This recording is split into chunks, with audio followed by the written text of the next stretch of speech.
छठ पूजा की कथा बहुत प्राचीन है और इसे लेकर कई पौराणिक, ऐतिहासिक और लोक कथाएं प्रचलित हैं। कहा जाता है कि इस व्रत की उत्पत्ति तब हुई जब भगवान, देवी देवताओं और ऋषियों ने मानव जीवन में सुख, शांति और समृद्धि लाने के लिए इसे निर्धारित किया।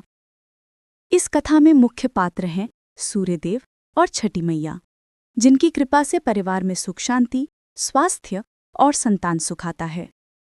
नमस्कार दोस्तों, मैं हूं गीतांजलि और आप देख रहे हैं आपका अपना चैनल ट्रैवल विद गीतांजलि।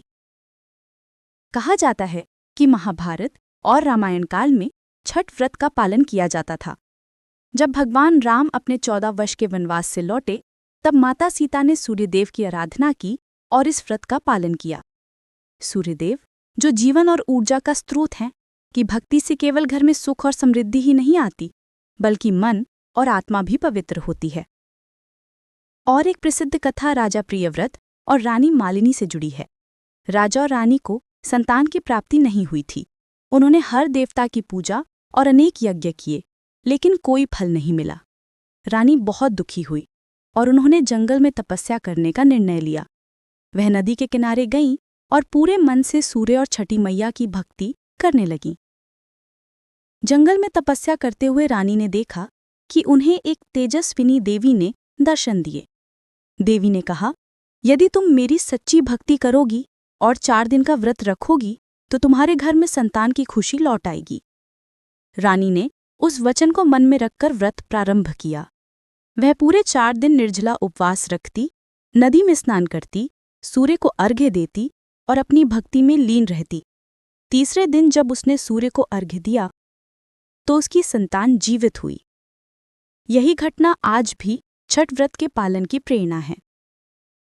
एक लोक कथा में वर्णित है कि प्राचीन काल में एक राजा के राज्य में अकाल पड़ गया। लोग भूख और बीमारी से पीड़ित थे। राजा ने कई देवताओं की आराधना की, लेकिन कोई लाभ नहीं हुआ। तब एक ऋषि ने कहा कि यदि लोग सूर्यदेव और छठी मैया की भक्ति के साथ छठ पूजा का व्रत करें तो अकाल समाप्त होगा। राजा और लोग व्रत करने लगे। 4 दिन बाद सूर्य की कृपा और छठी मैया की दया से फसलें लहलहाने लगीं और अकाल समाप्त हो गया। कहा जाता है कि यही कारण है कि आज भी छठ पूजा के दौरान लोग नदी और तालाब के किनारे जाकर सूर्य को अर्घ्य देते हैं।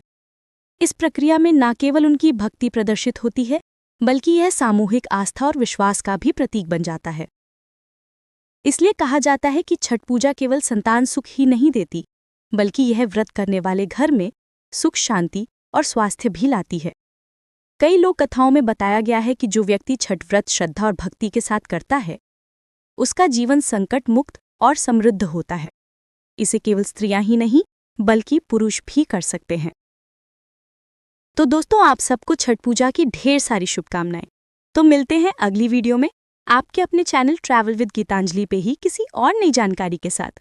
और अगर आपको ये जानकारी अच्छी लगी हो तो इस वीडियो को लाइक करें, अपने दोस्तों के साथ शेयर करें और हमारे चैनल को सब्सक्राइब करना बिल्कुल न भूलें।